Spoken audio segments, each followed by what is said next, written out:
Mga master, okay lang bang? Huwag niyong skip ang mga ads sa aking mga video kung okay lang mga master. Salamat sa solid na suporta po. Yon, what's up mga masters? Nandito na naman tayo sa panibagong araw, panibagong kabanata na naman ang pagsasama-samahan natin ngayon guys.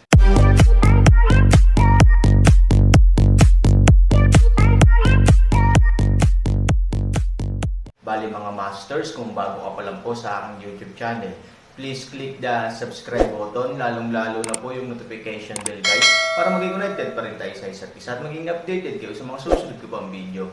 Bali mga masters, bago natin umpisahan ng kwento ay mag-shoutout po muna tayo para sa mga solid nating tagapakinig. Shoutout kay Eric Francisco, shoutout kay JR Habinales. Yun na nga mga masters, no? Bali hindi na ito patagalin. In 3, 2, 1, let's go!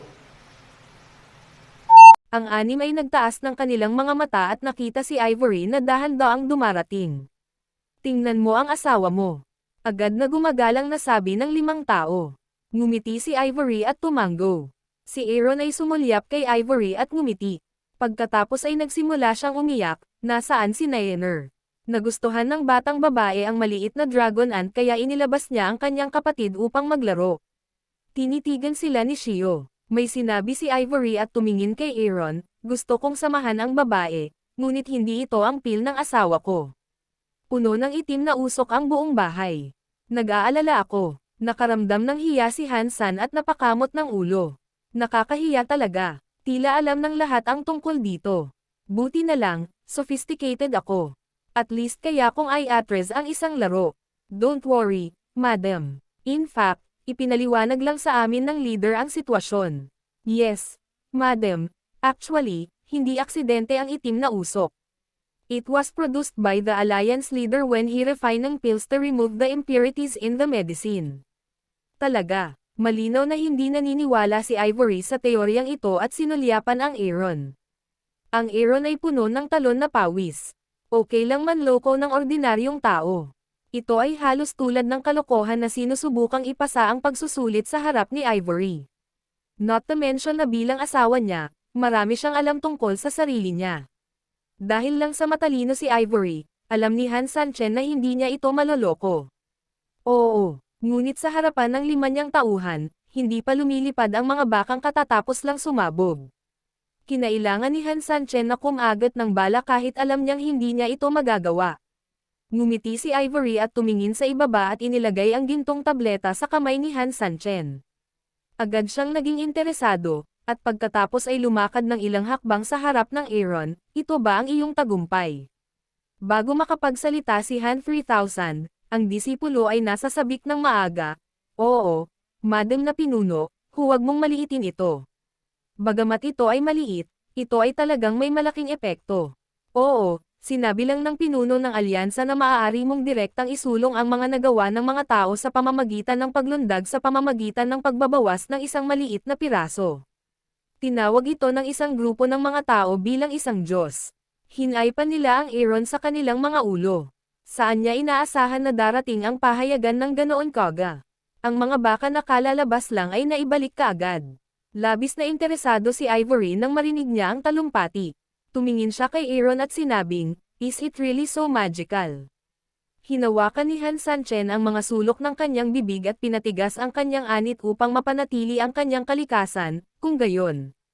Kailangan ba iyon? Niloloko mo ba ako? Sino ako? Tumango si Ivory. Sa husay ni Han Sanchen, tila hindi kakaiba ang pagpino ng kakaibang tableta. Dahil lahat ng mga tabletas ay pino, bakit hindi nila ito kunin at hatiin? May kakaibang paraan si Ivory. Madam, sabi ng leader ng alyansa, nagkamali daw kami. Ang tableta na ginawa niya ay sa kanya. Kayamanan daw niya iyon. Pipino niya ang susunod niyang mga tabletang ibinigay sa atin. Yes, looking at that pill ay slander, especially what the alliance leader said is so magical. We really want to have a bite. Nako, sayang naman at wala kaming ganitong biyayang tinatamasa. Sa pagtingin sa 5 tao na medyo naliligaw, lumingon si Ivory at tumingin kay Aaron at sinabing, iyan ang sabi nila. Ang pil na ito ay mahiwagang. Shit, nakakamanghano. Hindi talaga alam ni Hansan. Kaya lang wala siyang masabi kapag nandito siya. Mahirap bang sabihin na lahat kayo ay nagyayabang? Kung gugustuhin niyang sabihin iyon, halos maniwala siya na ang kanyang dakilang kaalyado na pinuno ay pagtatawanan ng kanyang mga kapatid.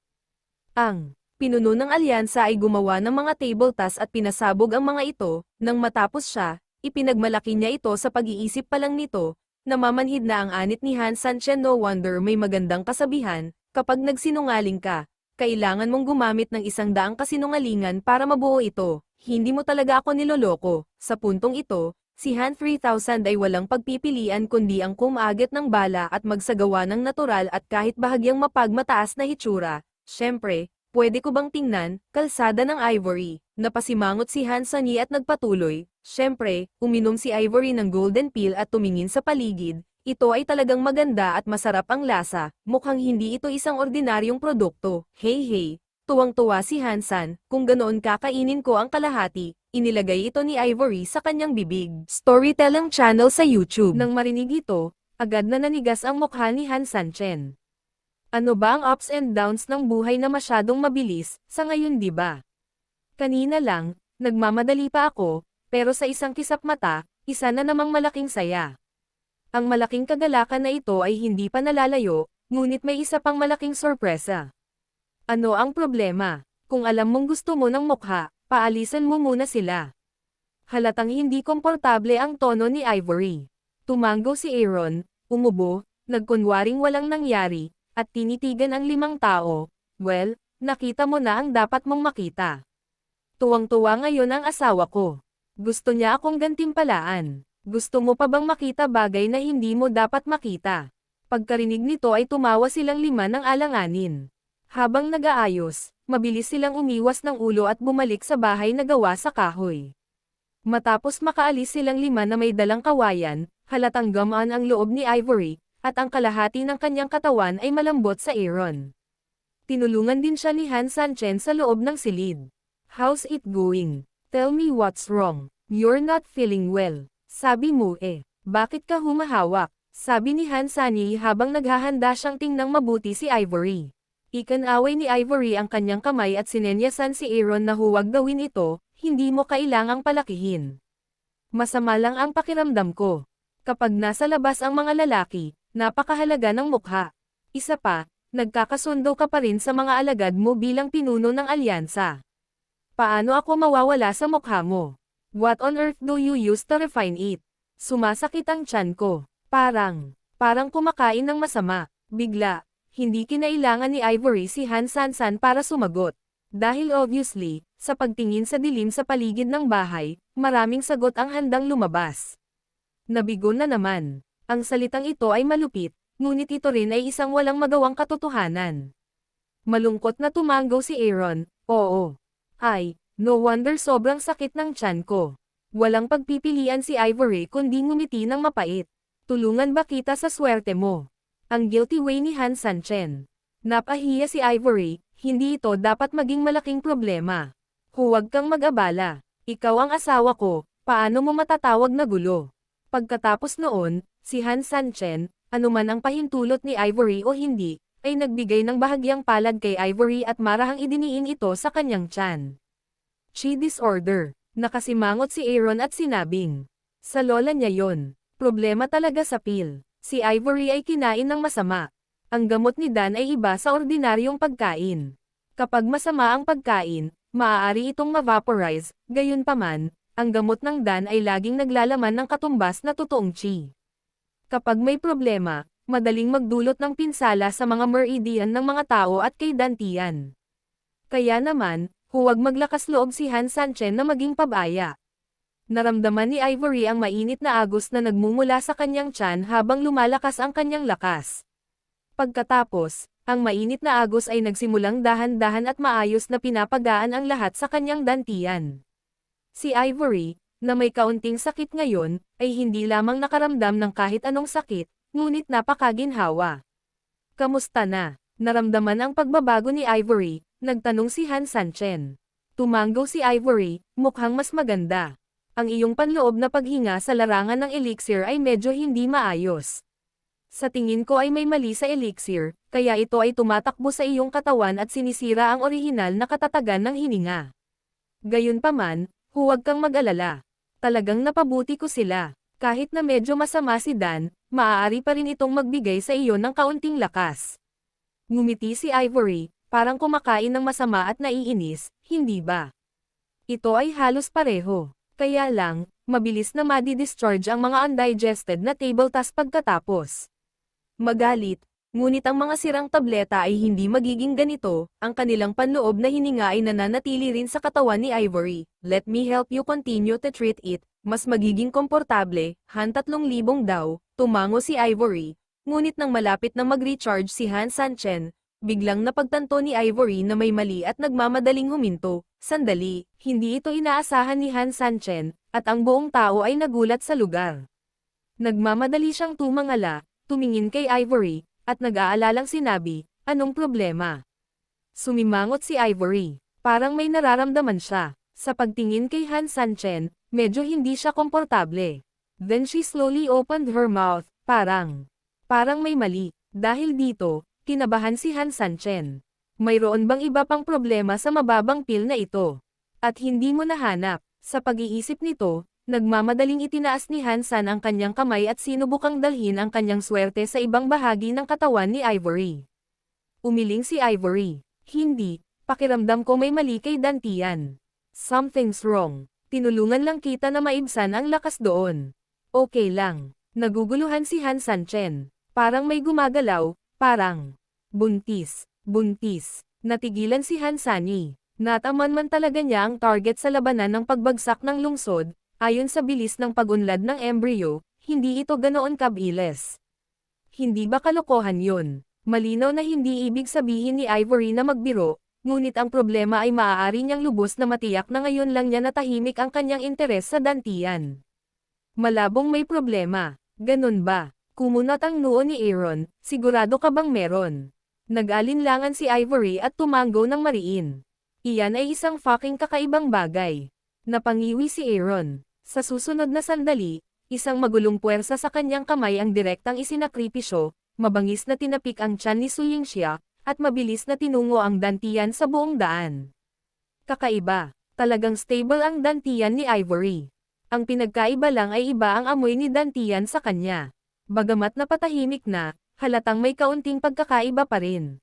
Gayunpaman, hindi dapat magkaroon ng problema sa ganitong uri ng abnormalidad, hindi pa banggitin na maaari nitong direktang madama si Ivory. Kakaiba. Anong problema? Kumunot ang noo ni Hansan. Ngayon siya ay nag-aalala at nagsisisi. Hindi niya alam kung ano ang nagawa niya para saktan si Ivory. 3,000, huwag mong suriin ito. Sa katunayan, kahit na medyo hindi ako komportable, hindi ito masyadong masama. Kaya kung tiisin ito, kinabahan talaga si Ivory nang makita niya si Aaron, kaya hindi niya napigil ang hikayatin siya. Umiling si Han Sanchen na may matatag na saloobin, anong kalokohan ang sinasabi mo?